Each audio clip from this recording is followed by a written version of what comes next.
Weekend వచ్చిందంటే చాలు, మీకు తెలియంది ఏముంది, మేము పొలానికి వెళ్ళిపోతాం అనమాట ఇంటి నుంచి. ఇప్పుడు పొలానికి అయితే వెళ్తున్నాము. ఒకటే స్కూటీ పైన ఒక 5-6 మెంబర్స్ అయితే ఉన్నాం అనమాట మేము.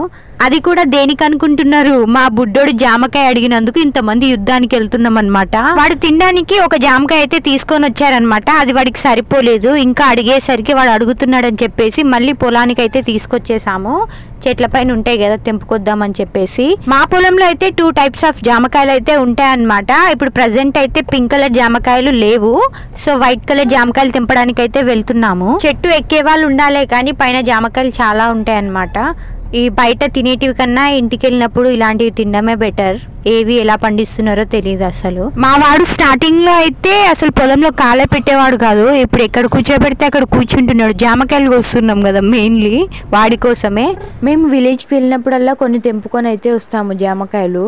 ఈ మధ్య ఇంకా మేమే కాకుండా మాతో పాటు ఇంకొకరు కూడా చేరారు తినడానికి. కోతులు అయితే చాలా వస్తున్నాయి. సీతాఫలాలు బాగా తినేస్తున్నాయి అంట మా పొలంలో అయితే. సీతాఫలాలు కూడా ఉన్నాయి.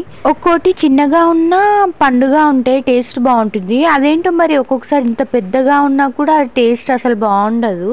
నాకు ఏవి పండినవి ఏవి పండనివి అన్నది అంత క్లారిటీగా తెలీదు.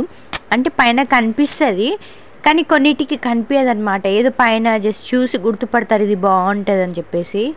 నాకు అలా ఏదో ఒక పండు తెలుస్తుంది. నేను తెంపినవన్నీ పచ్చివే. ఇంకా మేము తెంపిన వాటిలో అక్కడే టేస్ట్ చేసేస్తాను నేనైతే. తోలు అయితే చేదుగా ఉంది, సో తోలంతా తీసేసి తిన్నాను. Thank you for watching, bye.